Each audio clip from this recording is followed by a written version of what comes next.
नमस्कार, कृषि न्यूज में आप सभी का स्वागत है। पावर्ड बाय स्टील इंडिया, मैं हूं आपके साथ अश्विनी। आइए रुक करते हैं इस वक्त की सबसे बड़ी खबर की ओर।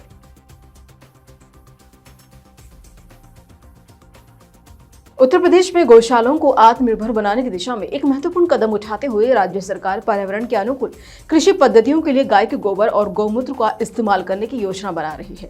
अधिकारियों ने बताया कि प्रदेश की गौशालाएं पर्यावरण के अनुकूल खेती को बढ़ावा देंगी, मिट्टी की उर्वरता बढ़ाएंगी और किसानों के लिए आर्थिक रूप से लाभकारी होंगी।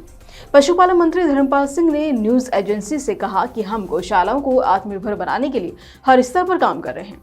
राष्ट्रीय दुग्ध विकास बोर्ड, कृषि विभाग और अन्य हितधारकों से बात करते हम सभी पशुशालाओं में वर्मी कंपोस्ट बनाएंगे। इससे किसानों को बेचा जाएगा और गाय आधारित प्राकृतिक खेती को बढ़ावा दिया जाएगा।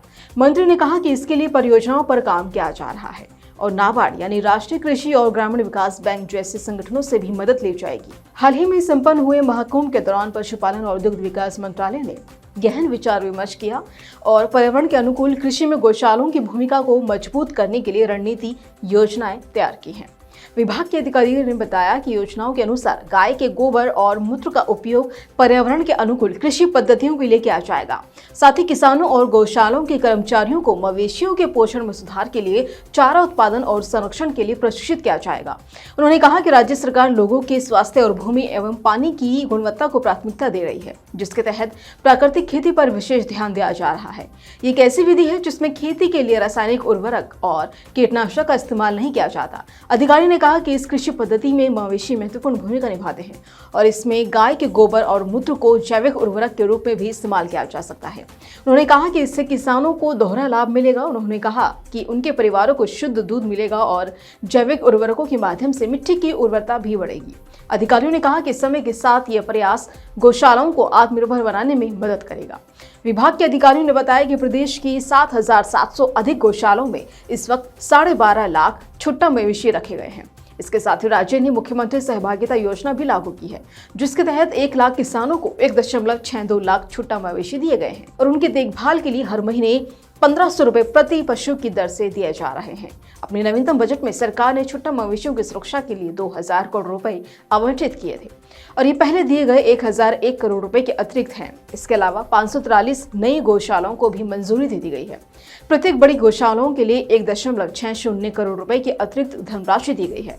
राज्य सरकार पशुपालकों को मवेशी पालने के लिए लगातार प्रोत्साहित कर रही है। मवेशी पालन को बढ़ावा देने के लिए सरकार नंदनी कृषक समृद्धि योजना के तहत देसी नस्लों को बढ़ावा दे रही है और साथ ही बैंक ऋण पर भी 50% सब्सिडी दे रही है।